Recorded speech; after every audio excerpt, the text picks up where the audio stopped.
So the simplest data type, the simplest value that you can store in a variable is a number. And numbers come in two flavors, integers and floating point. Integers are written without the decimal dot, and the floating point have a decimal dot. So here, for instance, x will be an integer and y will be a floating point number. So you can combine integers and floating points in expressions, and they are converted as needed. For example, here you can see that when you add x and y, the result is a floating point, whereas if you add 1, the integer 1, to x, which is also integer, you get an integer 2. When you use a division, the result is always going to be floating point and is computed by first converting the arguments to floating point and then computing the division. So x divided by 2 here is going to be 0.5.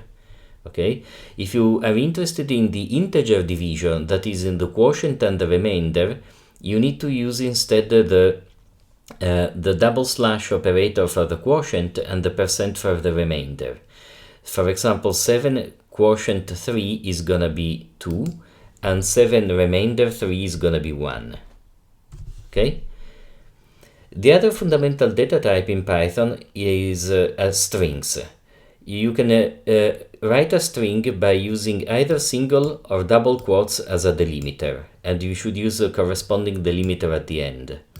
And so you have a choice of delimiters, because if you use a delimiter, you can include the other type of quote inside without needing to any special notation. For example, you can write, it's nice to be able to choose the delimiters. You see this contains an apostrophe, which is equal to the single quote, and so you can just use a double quote to delimit the complete string. Okay? Other data types are booleans. You have the two values true and false, and you can complement them and combine them with or and ands. You also have relational operators that give as output a boolean. And you have a special value in Python that is called none, which we will use quite often. None is used to denote that a variable has an undefined value. There are some languages, if you're familiar with them, such as C, in which you don't have an explicitly undefined value, and so you have to use sometimes -1, sometimes 0 to denote that. In Python, instead, any variable can be assigned none as a way to denote that it is undefined.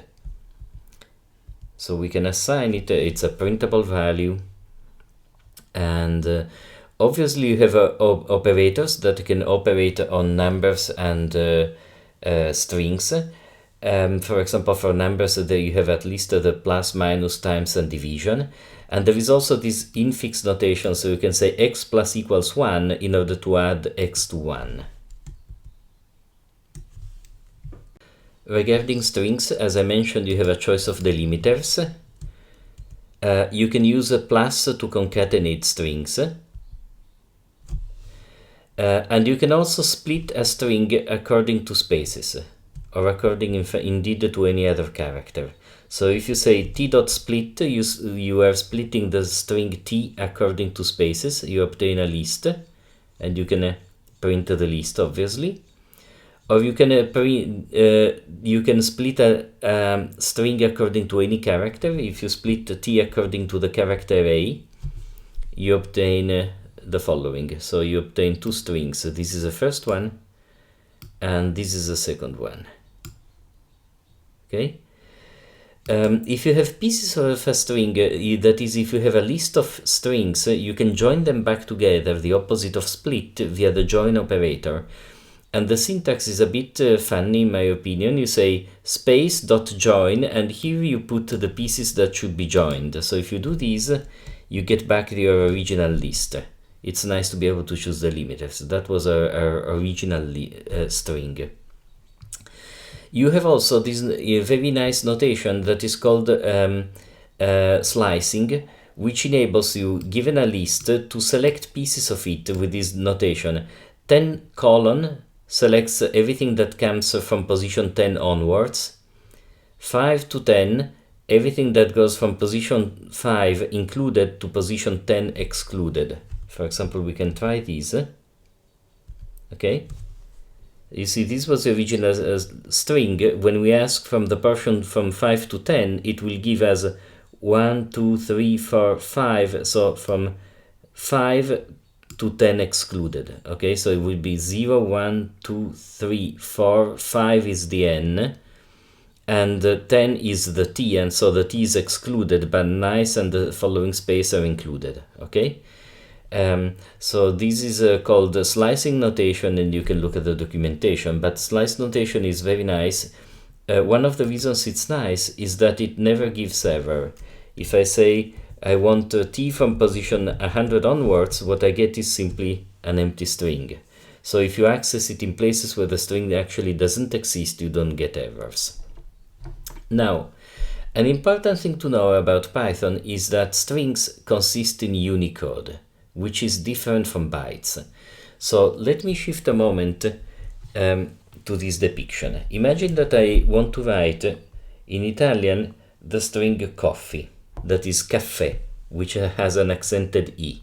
Okay? Caffè is composed of 5 letters, and it's a string. So if you ask the 5th characters, that is the character in position 4, you know, the positions would be 0, 1, 2, 3, 4, right? So if you ask for the character in position 4, it's going to be the accented E. Now, this is a nice Italian string, but it's not a sequence of bytes that is represented inside the computer. To represent it inside the computer, what you do is a process that is called encoding it. Okay? So if you have this string, you can encode it in a byte string. Okay? And if you have a byte string, you can conversely decode it into the corresponding string. Okay? So strings and byte sequences are different. Strings are composed of characters of some alphabet. Byte sequences are composed of bytes, that is, sequences of 8 bits. Okay?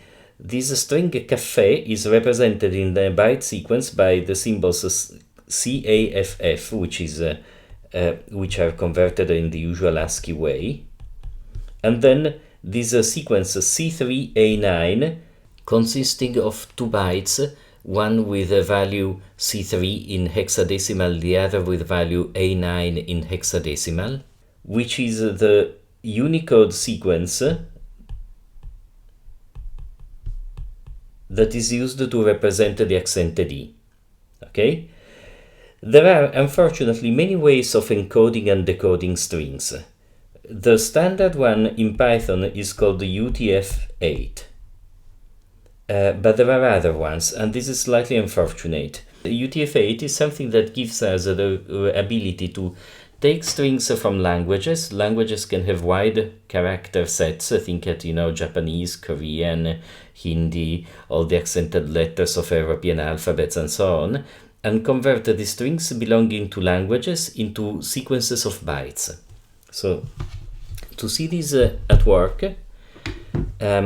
we go back here, and we define a string s equal to caffè, then we print it, and we print its type, and we see that caffè is a string with an accented E, and if we want to encode these into a byte string, we can say s.encode using UTF-8, we obtain a byte string bs, which we can print and print its type, so the result is caf, and this means, this is a byte C3 in hexadecimal notation, so you can work out what are the bits set in C3, right?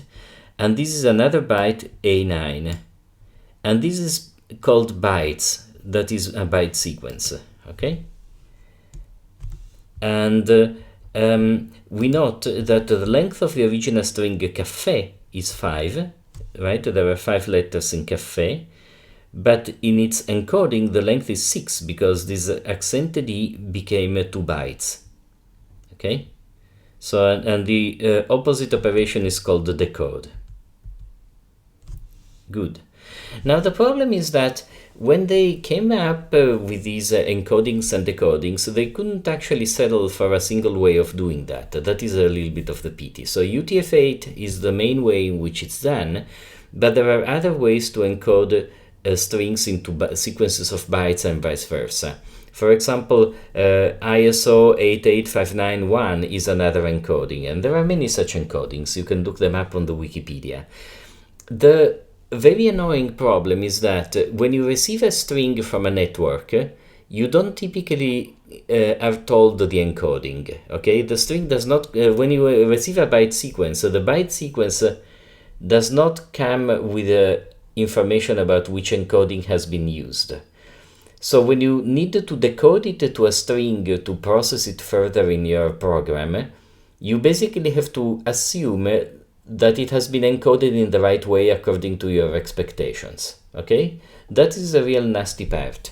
The real nasty part is that when you write code that has to work on the cloud or in the internet, you will be given byte sequences whose encoding you cannot be entirely sure of. Okay, so there is no solution to that. You should test your code, and you should talk to the people who give you the strings or read the documentation. And the problem is a real one, because you see these, if we decode this BS according to UTF-8, we get back café. But if we decode it according to ISO 88591, we get back this funny stuff. Okay, so it unfortunately makes a difference which encoding you are using. Okay. By the way, you can produce, not very surprisingly, these byte strings manually. So if you know which Unicode characters in a certain encoding generate the symbols you want, you can directly include them, even if they're not available on your keyboard, say. So you can write, for example, sleep well and this funny sequence, and if you decode it into a string, you will get a little heart. Okay? So because UTF-8 is the default encoding in Python, you can actually omit it, and you can just say bv.decode, okay, and that will be the decoding according to UTF-8. So here, this piece is not needed.